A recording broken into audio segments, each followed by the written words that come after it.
What's going on, everybody? It's your boy, JP, Joe Paul. We are back in the motherfucking building. You know what I'm saying? We are back talking about the second half of the What's going on, everybody? It's your boy, JP, Joe Paul. We are back for the second half of the playoff second round. You know what I'm saying? We're going to have Cavaliers and Celtics in the Eastern Conference, and we're going to talk about the Thunder and the Mavericks. If you guys don't know, we talked about Knicks and Pacers in the last video, along with Timberwolves and Nuggets, because those series did already start. But these series actually start tonight. You know what I'm saying? The Celtics are actually going to host the Cavs, I believe, at 7 o'clock tonight, and then we're going to have the Thunder and the Mavericks. That's probably the series that I'm most interested in, that Thunder and Mavericks series. So we'll talk about the series I'm not too hype about first, and then we'll go ahead and we'll talk about Thunder Mavericks. So Cavs and Celtics. The Cavaliers coming off that Game 7 win where I thought the Magic were going to be able to do it, man. I thought the Magic had it. You know what I'm saying? I feel like they had the pieces, they had the talent. Paolo Banchero had an amazing playoff debut. And honestly, he should have put a lot of people on notice. You know what I'm saying? He should have put a lot of people on notice. People should have already been on notice just based off the season that he had. But in this playoff run, I believe he has 3 games where he has over 30 points. I believe he scores over 40 points in a game in Orlando or close to it. Like, there were multiple times throughout this series where you could argue that he was the best player on the court. Now, the best player on the court eventually did show his face in Donovan Mitchell, and then that's how the Cavs were able to win that series. So it just took one road win by the Magic. It really should have been Game 5. They win that Game 5. I believe they have a very, very good chance of closing it out in Game 6. But, you know what I'm saying, a couple of bad shots down the stretch happened, and here we are. Cavs are in round 2, matching against the Celtics, who took care of the Heat. You didn't see me talk about the Celtics Heat series that much because it was a joke the entire time. Like, when the Heat actually came out and got that win, everybody wasn't like, people weren't getting excited because they thought that the Heat were going to potentially beat the Celtics. They were just excited because, hey, maybe there's a crack in the armor and that somebody could beat the Celtics, right? It wasn't going to be the Heat, no Jimmy Butler, no Terry Rozier. It was going to take them playing like gods for 4 games in order to win that series. And if they had Jimmy Butler, might give them a chance. But when we're relying on, saying Tyler Hero and Duncan Robinson and all that, then there's no reason to talk about it. So they match up for the season series. The Celtics won 2-1, and the one game that the Celtics the Cavs actually did win. Donovan Mitchell didn't even play in it. It was actually that controversial game where Jason Tatum took the game winner, and they called a foul for some game-winning free throws, and they went to the review, and they came out and they said, "Hey, actually didn't foul you. Game over." And so not a super interesting series. Like I don't think. It's going to be very tough for me to look at a matchup against the Celtics on paper and have a lot to say and have to, being able to actually create an avenue where a team's going to be able to take care of them. Like, I think that even with Porzingis being out, with them dealing with the injury they're dealing with right now, I just think that they are completely overmatched and overqualified to play against this Cleveland Cavaliers team. Like, I feel like they are honestly designed to beat this Cleveland Cavaliers team. They can outrun them. They can defend their best players in Donovan Mitchell and Darius Garland. They're a taller, more physical team on the perimeter. You know what I'm saying? Like, I do think that with Porzingis being out, there is an opportunity for the Cavs to come in here and steal a game. But at the same time, with Jared Allen also being out and hampered with injuries, there could be a potential world where this is a sweep. And that's probably what I'm going to predict. I'm going to say we're going to get Celtics in 4. If the Cavs are going to win this series, it's going to be because Donovan Mitchell came out and he went into Donovan Mitchell mode, you know what I'm saying, where he comes out and he gives you 40 points a night. But they're going to have to get play from their other guys. Like, they're going to have to get Darius Garland. He needs to wake up. He's had a quiet season really the entire year. You know what I'm saying? He had the injury. He had I believe it was his jaw that he broke. He had that, and even when he came back, he's been better here and there. But in that Game 7, I don't think he was good in that first round series against the Magic. I don't think he was all that impressive. He had a couple moments here and there, but you know what I'm saying, over the course of the game, like, there was times where you were like, "Where's Darius Garland? What's Darius Garland doing? What are we going to do here?" So yeah, man, it's going to take that. Jared Allen hopefully would have to come back and provide some kind of threat down there in the paint, or maybe we get the Evan Mobley breakout series. Like, you know what I'm saying? With KP being out, they're bringing in, who is their backup center? I'm fucking blanking on it right now. I'm blanking on it, but I'm pretty sure he's a taller white guy. If I think it's Luke Cornett, it might be Luke Cornett. I might be thinking about that. Or it's Al Horford, but damn, even Al Horford coming in anyway. With Porzingis being out and Jared Allen were to come in, he would have to create some kind of offensive threat.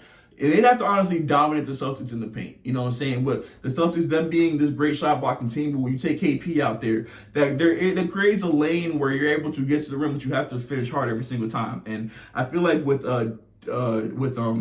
Derek White and Drew Holiday and Tatum and Brown, it's going to be super, super tough for those Cavs guards in order for them to get off. I feel like we're going to see a very, very tough series for both Darius Garland and Karis LeVert. I just don't think they're going to be able to compete with the size and the length of the Celtics wings. So for them, the Cavs to win, it would take them being able to dominate in the paint. And with Jared Allen out, I don't think that Mobley is a player that's going to, you know what I'm saying, dominate the paint like that. And I don't think they can even dominate Al Horford. So we're probably leaning towards Celtics in 4, Celtics in 5 maybe. But I'm going to say Celtics in 4. So let's go ahead and let's talk about the interesting series here, man. Let's talk about the Thunder and the Mavericks. So the Thunder are coming off the sweep of the Pelicans. The Mavericks came off a very tough, hard-fought series against the Clippers. But at the end of the day, Clippers is going to clip. The Clippers, they get eliminated in 6 games. And here we are for round 2. And looking at on the surface here, like if you look at the season series, you would think that this should be a pretty handed victory for the Oklahoma City Thunder. You know what I'm saying? They won the season series 3-1. You know what I'm saying? But if you peel the layer back a little bit, you kind of get to see just like that's kind of like not a fake stat, but like it doesn't quite tell the whole story because of the context behind it. Because so the Thunder and the Mavericks, they played 4 times this year. OKC did win 3. One of those times did take place before the trade deadline. So before I believe, and also with Kyrie was at that game. So it was a game without Kyrie, no Gafford, no PJ Washington, Grant Williams still on the floor. OKC wins that game. You know what I'm saying? They faced again 3 times after the trade deadline, right? They faced 1 time with Luka and Kyrie. They faced 1 time with just Kyrie, and they faced 1 time without either of them. So the time without either of them, we're going to throw out, of course. You know what I'm saying? That was the game where OKC, they were still battling for the 1 seed, so they played all their starters, and they beat the Mavericks by 40 points. You know what I'm saying? The matchup where they played against Kyrie, that was a game where they came out and they won. You know what I'm saying? Luka was dealing with an injury. He misses that game. The Mavs are able to keep it close, but in the end, OKC's able to win that game. And then the game that kind of like swayed me when it came to, you know what I'm saying, my series predictions here was that game where they played with both Luka and Kyrie and the new additions after the trade deadline. So that was a game where the Mavs came out and they won the game by 30 plus points. So part of me feels like, oh man, that's actually like the real indication of like how the series is going to go.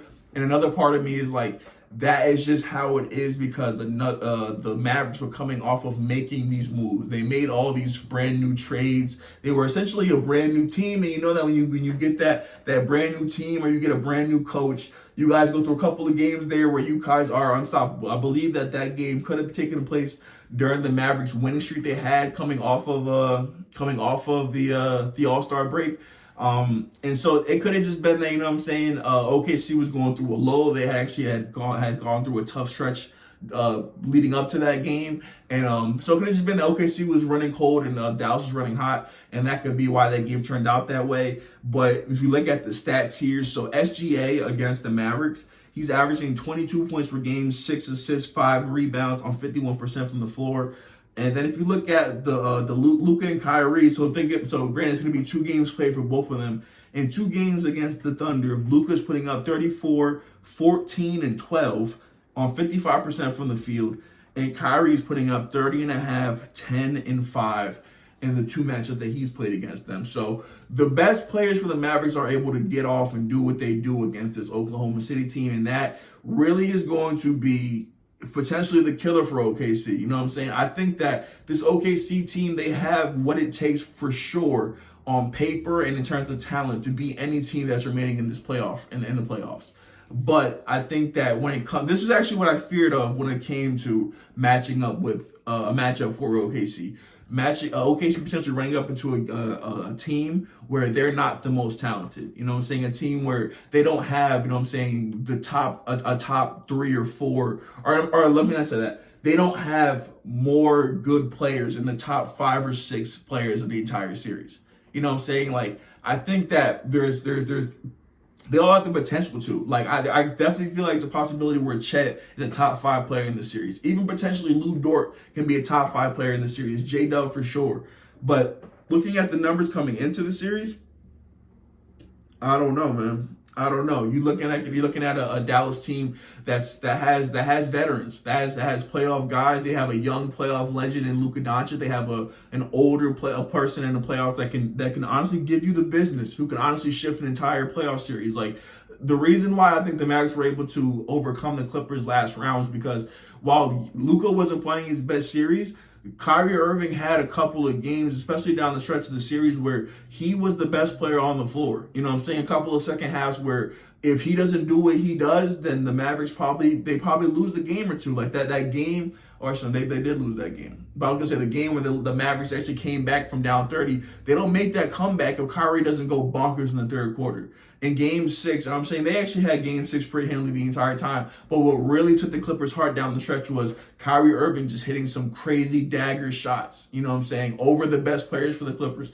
And I just think that when you're playing against a young team like OKC, like, this is where youth and inexperience potentially get to you. You know what I'm saying? Like, how do you respond when a Luka Doncic or a Kyrie Irving is coming down and hitting a dagger, you know what I'm saying, in your home court, or hitting a dagger in their home court and the crowd is going wild? You know what I'm saying? Like, that's kind of something that, like, really put some fear in my heart when it comes to predicting this series. I love J-Dub, but I think that J-Dub is in for a tough time, especially with how they potentially divvy out his defensive ability. Like, I'm starting to think that there's a potential that they probably would put Lou Dort on Luka, or Lou Dort might actually be too small for Luka, so they could potentially put J-Dub on Luka, put Lou Dort on Kyrie. That's probably what I would do. I would put J-Dub on Luka and put Lou Dort on Kyrie, because really, the only chance that I feel like the Mavericks have in this series is if Lou Dort is able to put Kyrie on lockdown. Like what Lou Dort was able to do last series to Brandon Ingram, if he's able to have any kind of success like that this series with Kyrie,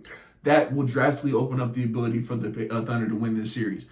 Secondly, for Chet cannot get dominated in the paint by Daniel Gafford and PJ Washington. That right there could potentially also swing the series. If Dallas is able to get stops on one end, they're able to get multiple shots on the other end, that could be GG's for OKC, because that's OKC's Achilles heel. I talked about in previous videos that OKC has the ability to beat you a bunch of different ways. The one way they cannot beat you is by killing you on the backboard. You know, they're not going to be a team that gets crazy second chance shots. You know what I'm saying? They're a team that needs to play efficiently on offense, and they need to be able to just keep the rebounding battle close. But if they're coming out there and they're getting killed, and Kenrich Williams is getting played off the court, and Chet Holmgren is in foul trouble, and because that was a big thing that I thought that Chet had going for him in that first round series, that Chet was able to play aggressive and block shots, and he was able to keep his fouls low. I believe he had, it was three blocks a game. I think he had like 2.5 fouls a game. Like, it has to be the recipe for Chet, because if Chet is having to miss time on the floor, whether it be to you know what I'm saying, bad matchup, or whether it be to bad matchup or foul trouble, then we're really drawing dead out there in OKC. So even though OKC is the higher seed, I think that they probably would be the underdog coming into the series. And like I said, man, it's going to be tough, man. It's going to be tough. Very, very tough. And another question is going to be, how can Josh Giddey be effective? You know what I'm saying? How can Josh Giddey be effective on the court? That's going to be a big, big thing for Mark Daigneault, because if he's coming out and he's missing shots, or he's coming out and he's not able to be an offensive threat, the last thing you need is for him to be somebody that can get picked on defense. You know what I'm saying? Like, they need as little defensive liability as possible. So how much Josh Giddey do we see in this series? How much Isaiah Joe do we see in this series? How much Kenrich Williams do we see in this series? How much other Jalen Williams do we see in this series? That all remains to be seen. You know what I'm saying? That all remains to be seen. I think that when we go down to the bench unit, I think that OKC probably does have a slight advantage in that regard. You know what I'm saying? I think that who's over there for Dallas? But Dante Exum, I think Derrick Jones Jr. is a starter. PJ Washington comes off the bench. I think that's probably a wash or a slight advantage for OKC. So it's really just going to be about the OKC starters being able to keep Dallas's superstars at bay some way, somehow. So with that being said, man, this was actually a super, super tough decision for me to make. I had to really play it out in my mind a couple of times about how I want things to happen, and two, how I think things will actually happen. So my heart was telling me to say Thunder in 6 or Thunder. So my heart was saying Thunder in 6, but if we go to a game 7, then it'll probably be Mavs in 7. But my head ended up telling me that we'll probably see the Dallas Mavericks win this series in 6 games. I don't think that OKC has enough just yet. I think that they are either a trade or another good draft pick away from being, a team that can have the star power to compete with Dallas Mavericks or Denver Nuggets or Minnesota Timberwolves. I feel like any other remaining teams in the current playoff in the current Western Conference playoffs could potentially beat the OKC Thunder for sure. Wouldn't be surprised by any of it. But yeah, man, that's all I got for these 2 series. Like I said, they kick off tonight. So let me know in the comments who you guys think is going to win Celtics, Cavs, and how many games. And then after that, write another comment. Let me know who you guys think. Whoa. Then write another comment and write about who you guys. Whoa. Then write another comment and let me know who you guys think is going to win Thunder, Mavericks, and in how many games. But it's your boy JP, man. I'm out of here. Peace and love, family. Deuces.